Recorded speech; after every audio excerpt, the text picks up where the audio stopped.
I take it Mr. Fremonet's condition has stabilized? Of course! I wouldn't have left the infirmary otherwise. I've been expecting those two, but might I inquire as to the purpose of your visit, Miss Sejuin? I wanted to check up on Miss Cloran. How are you feeling? Mostly fine, I think. If you don't mind, I'd like to perform another quick physical exam. It'll just take a few minutes. All right. Thank you for looking out for me. I'll take my leave for now then. Well, want to explain yourself, Risley? Of course, but I'm not partial to the word choice of explain. How about enlighten? Where should I begin? How about you start by asking me any questions you have? You can start with whichever one you'd like to get answered the most. Then Paimon will begin. Did you know about Lenny's goals from the very beginning? No. I just knew they were Fatui operatives sent to the fortress by the Knave. As for their specific goals, I only figured those out as you made progress on your investigation. You managed to monitor and stay ahead of them even though you didn't know what they were trying to do? They came here with ulterior motives. I'm quite adept at discerning what that kind of behavior signals. Initially, I thought their goal was just to investigate Child's disappearance. Linny suggested that I had deliberately let him escape, but in truth, I didn't really do anything special to help or hinder him while he was here. Everything he did, from finding helpers to leaving this place, he did on his own. Of course, it's inevitable that the Knave would make a big deal out of her fellow Harbinger's unexplained disappearance. I'm also quite curious about where that Harbinger went, so I figured I might as well let the Fatui do their own investigative work. All I care about is the answer. So you were hoping Lenny's group would just do your work for you! You make it sound like that's a bad thing. Unfortunately, things didn't go as planned. I assume that Fremonet has told you already the ratio of primordial seawater around the fortress of Meripede is on the rise. The Forbidden Zone has always been Linny's target, and you got roped into that investigation after running into him. I began to intervene out of concern for your safety, and also to prevent the fortress from becoming entangled in more irksome matters. Are the rumors true that you're also a former criminal? Now, why would you put it like that? Isn't staying here all day and serving as the manager of the fortress a kind of sentence unto itself? Another form of prison? I just happen to have some support from the rest of the inmates. That's all. Oh, right!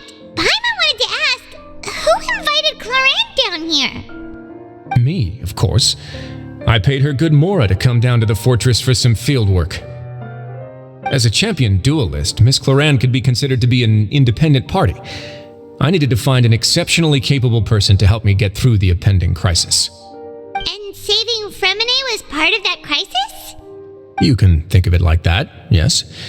Credit where credit is due, that boy is quite adept at diving. Had conditions not been as hostile as they were, he probably would have found the missing Harbinger already. That's not something you should be asking after. Neuvillette only asked you to investigate Child's whereabouts. All I need to prove to you is that the Forbidden Zone had nothing to do with the Harbinger's disappearance.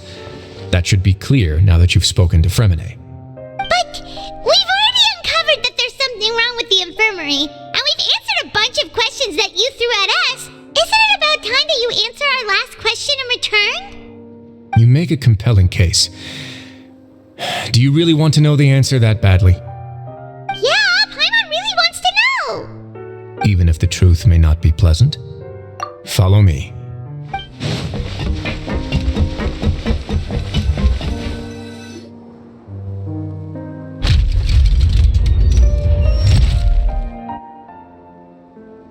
There's a hidden door here?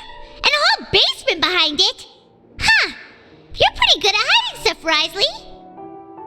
It seems you've forgotten just what kind of place the Fortress of Meripede is.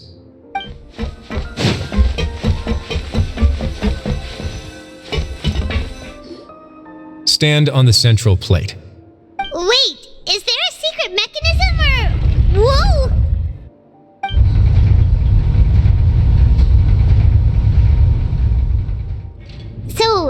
this is the Forbidden Zone? Honestly, for a place so well hidden, Paimon sure doesn't see anything special. What a huge door! There are 3 such isolation gates in total. Generally speaking, I'm the only one who's allowed to go inside, hence the name Forbidden Zone. Am I correct to assume you're going to run on back and tell your little Fatui friends everything? Well, Paimon wasn't thinking of keeping anything from them. Well, I'd advise you wait until you've seen the whole truth of this place for yourself before deciding whether or not to tell them.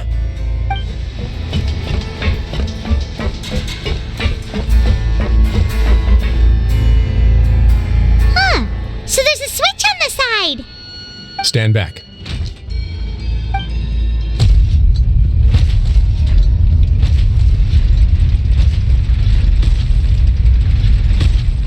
Whoa, they all just went up one by one. Go on, have a look.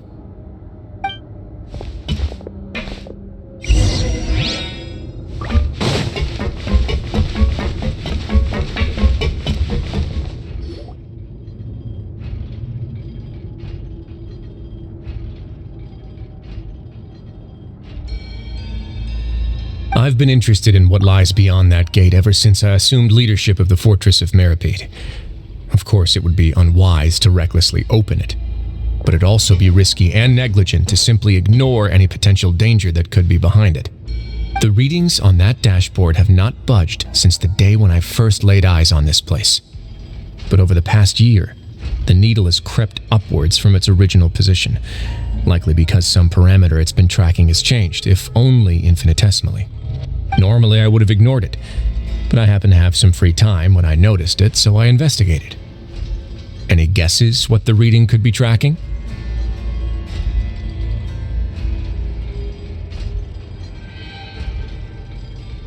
Very reasonable guesses. I've considered both of those as well. Unfortunately, our dashboard is tracking something less ordinary. The temperature should vary with weather and climate changes, so for something that rarely shifts, the water pressure is more likely. We ran a few tests to increase the pressure from the outside, but the readings didn't change at all. Later on, a few more possibilities occurred to me, such as a potential connection with the primordial sea. I began to make a few preparations based on that hypothesis. Over the past few days, the needle has moved again. With that and the symptoms that Fremine displayed after leaving the fortress, I can now confidently conclude that the readings represent the concentration of primordial seawater in the seawater nearby. The concentration of primordial seawater? But we're already under the sea! And that is precisely the problem. We're at the bottom of the sea, and now we're surrounded by toxic seawater. Somehow, primordial seawater got mixed in, and the concentration is steadily rising. Yes. That's very likely. But forget about the 2 of us. Not even Novelette knows where the primordial sea could be, much less where we could find and plug a leak. Oh. Seems like you've figured it out. I believe the primordial sea lies directly beneath this sluice gate. For some reason, the primordial seawater levels have risen significantly, and it's now very close to us.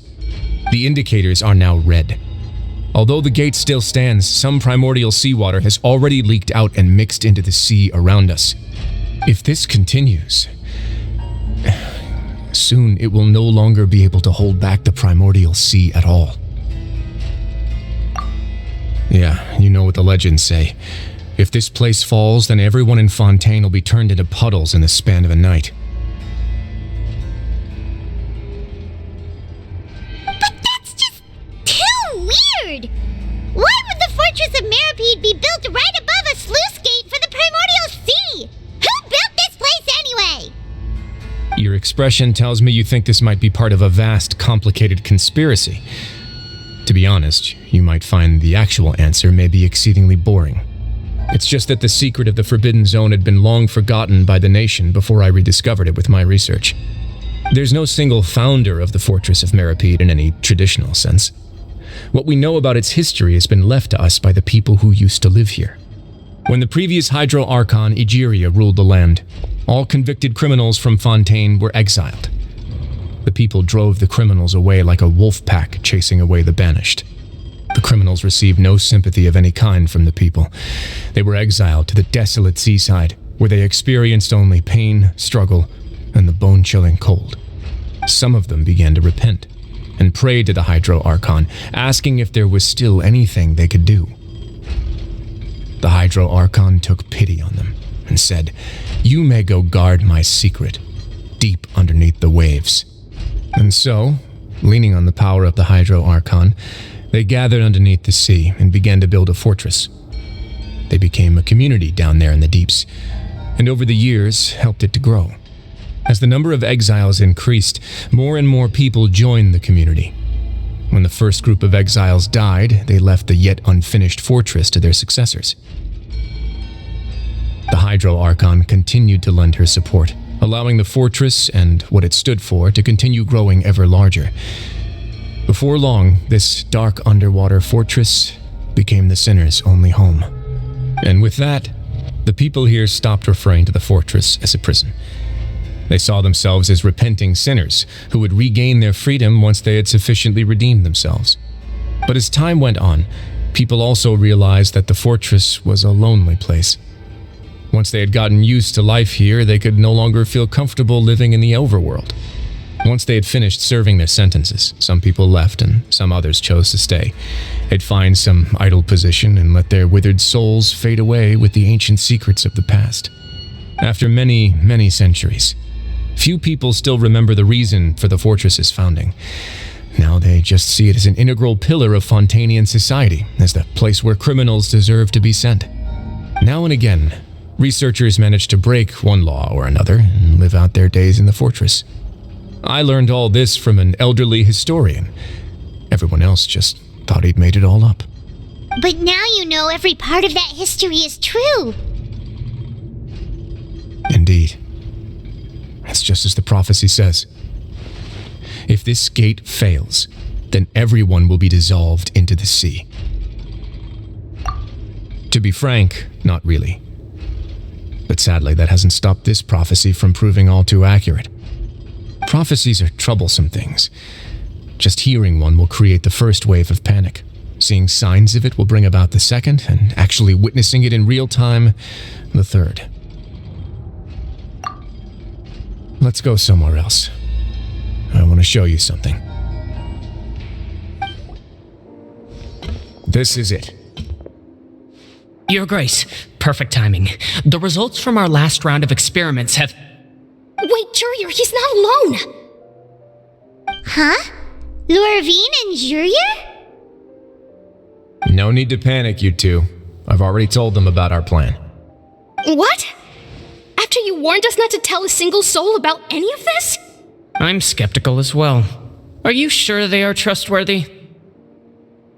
The results speak for themselves, don't they?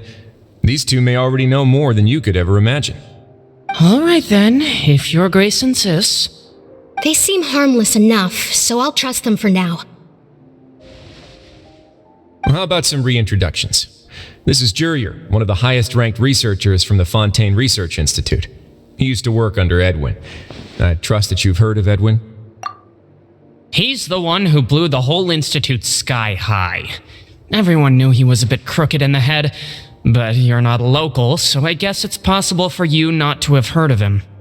Edwin's main areas of research were archeum and gravimeters. As his assistant, Jurier is quite familiar with them as well. I hired him to be my technical consultant. You want to blow up the fortress of Meripede? Ah, what a lovely idea. I'm already imagining it in my head. Gotta admit, I'm tempted as well. Guys, focus! Focus! That taskmaster over there is Miss Lorvine, and is also one of my technical consultants. While Jurier used to be Edwin's assistant, she used to be Jurier's assistant. Ooh, are they together? See, everyone keeps asking this question. Are you too sure you're not a couple and just using your work as a convenient cover? Your Grace, I am not in a relationship with this man. If I dated her, I'd officially be madder than Edwin. Jeez, forget I said anything then. Follow me. Whoa! There's another door that goes right up. Your constant amazement makes it seem like the fortress can do anything. But Paimon really thinks everything's super cool.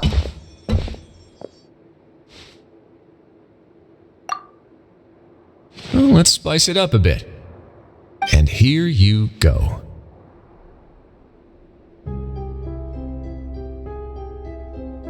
What a huge ship! This is also a production zone that Paimon's never seen before. What's going on? How much do you know about Fontainian history? Not much at all. Well, then maybe you haven't heard the story of ancient Lemuria. To give you a quick rundown, Fontaine used to be ruled by the Lemurian dynasty. According to legend, the Lemurian king Remus came to this land after being inspired by divine revelation and found the seer Sibila, who had taken on the form of a golden bee. Taking the golden bee with him and riding on a huge ship, the Fortuna, he created his nation above the surging waves. He called his nation Lemuria and used the Fortuna to incessantly search for new tribes and islands, calling on them to join his empire. There's a ship in this story too? Where there's water, there'll be ships. People believe that hope can always be found at the end of a voyage. Do you believe that too? To a point, I think. As you've already seen, I have a whole factory's worth of labor, materials, and technology at my disposal. Certainly can't hurt to give it a try. So the moment I began to speculate that the primordial sea might lie underneath the gate, I also began this project. Were you inspired by the legendary Fortuna? Maybe. Fontainians need something to hold on to cope with the impending disaster. Were the workers to find out the truth behind this ship, riots would destroy the fortress faster than any catastrophe. As the fortress's administrator, I'd never make such a reckless call. All right, that's enough talking for now. I'll need another 3 cups of tea to soothe my throat. Do you have any other questions? Seems like you're good. Come on, I'll take you back. I'll leave you here for now. Oh, thank you so much. No worries. But don't forget, it's up to you whether or not you want to share what you just saw. What you do from here on out will likely affect those 3 as well.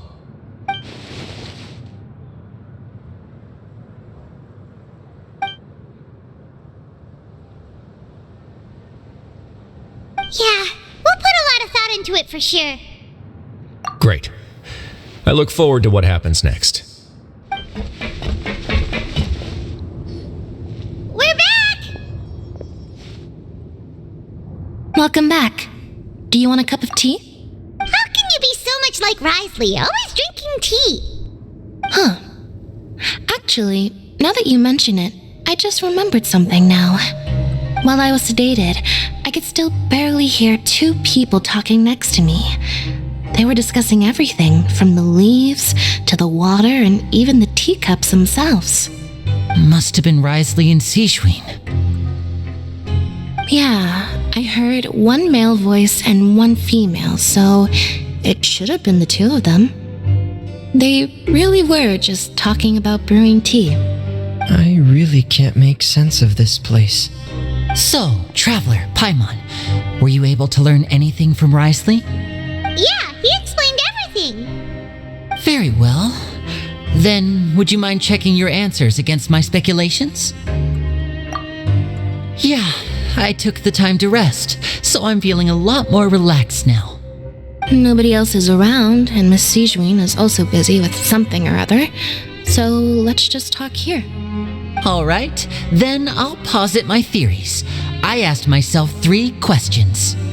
Firstly, why was Fremine affected by the primordial seawater?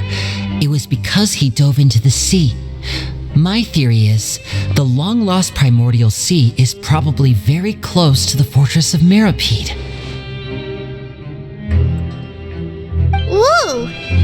good! He got that right on the first try! That's our Linny. Secondly, Risley's attitude changed dramatically during the course of our stay here.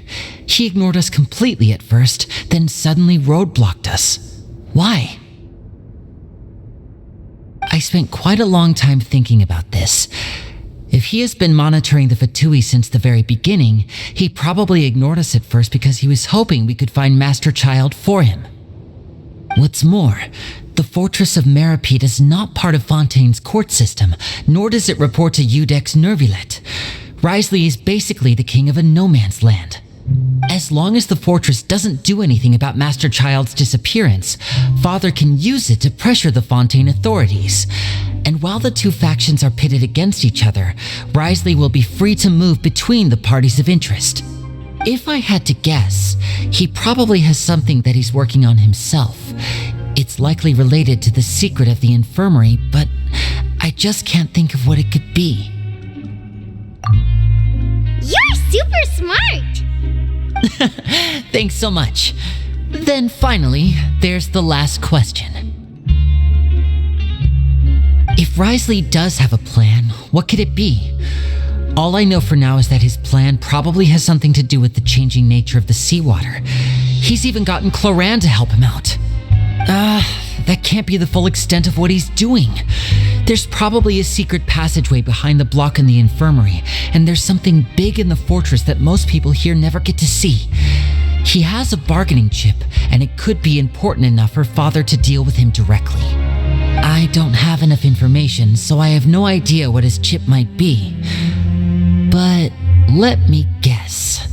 You have the last piece of the puzzle.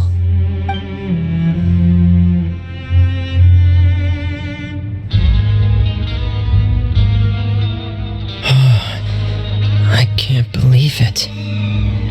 The sea will engulf everyone, just like the prophecy said. Could Risley have wanted to meet Father to figure out a way to deal with this crisis? If you remember, I once mentioned that Father sees the House of the Hearth as her base of operations, and she truly wants to resolve the crisis. But how could Risley have known that? Or perhaps he didn't know and just wanted to bring Father over to his side, which could be why he said he just wanted to negotiate. Yeah, that makes sense to me. I understand your concerns as well, Traveler. I'll figure out a way to pass this on to our father. No matter what, we're on your side. The two of you have already aided us far too much. We probably wouldn't be standing here right now if not for you. If you ever need anything else going forward, please come to the House of the Hearth at any time. Though you may not share the sentiment, after all that we've gone through together, the three of us basically see you as family now. You have my gratitude. Thank you for protecting Linny when it really mattered. And thank you for sharing the secrets of the fortress with us. We didn't think you were going to do it. Why are you being so formal all of a sudden?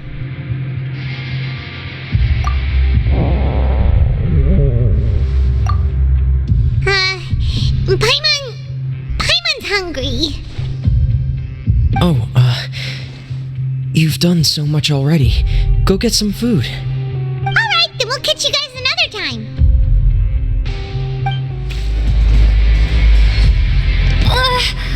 Time for dinner. Welfare meals now being served in the coupon cafeteria. Come on, let's go pick up ours as well. Traveler and Paimon, over here. Are you here for dinner too, Miss Yijun? And I'm taking the opportunity to prepare Miss Cloran's dinner as well. Huh. You're right. She's actually sitting in the fortress cafeteria. What would you like to eat? Yep, you can. I've already talked to our chef, Mr. Wolsey. It's all on me today, so you can get whatever you'd like.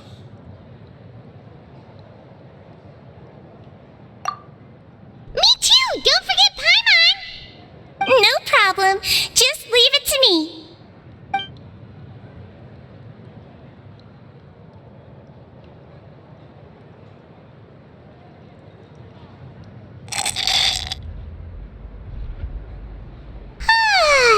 Oh, delicious. Is this how it feels to be freeloaders? Wait a second, we did do plenty of work after all. Feeling full yet? How's the food? Delicious! I'm so glad to see you all so happy. Oh, see the expression on your face just now?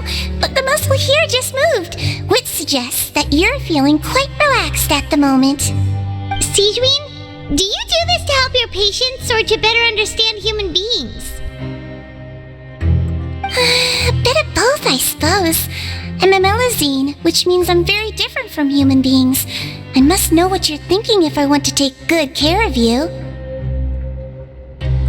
You're really good at taking care of people. Even though you're so short, you still talk and act like an older sister. Really? You're reminded of an older sister? That's great to hear. Oh, and what did you mean back in Risley's office? When you said that you were protecting Linny and his siblings as well. Oh, that.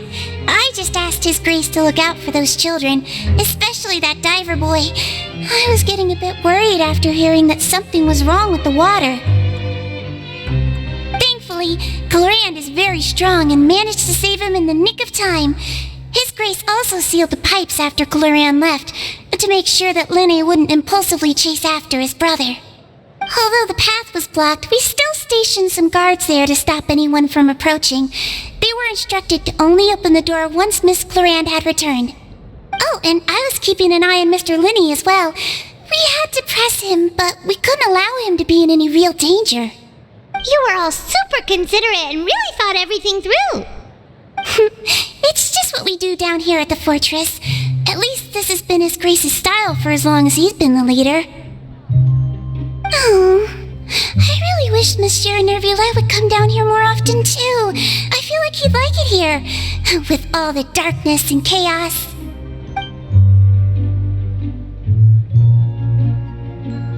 Get a good night's rest, you two. You both worked very hard.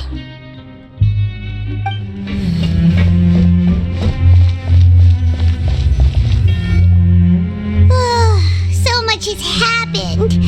Paimon just feels absolutely exhausted now that she's finally relaxed. Paimon's super sleepy. Are you sleepy too?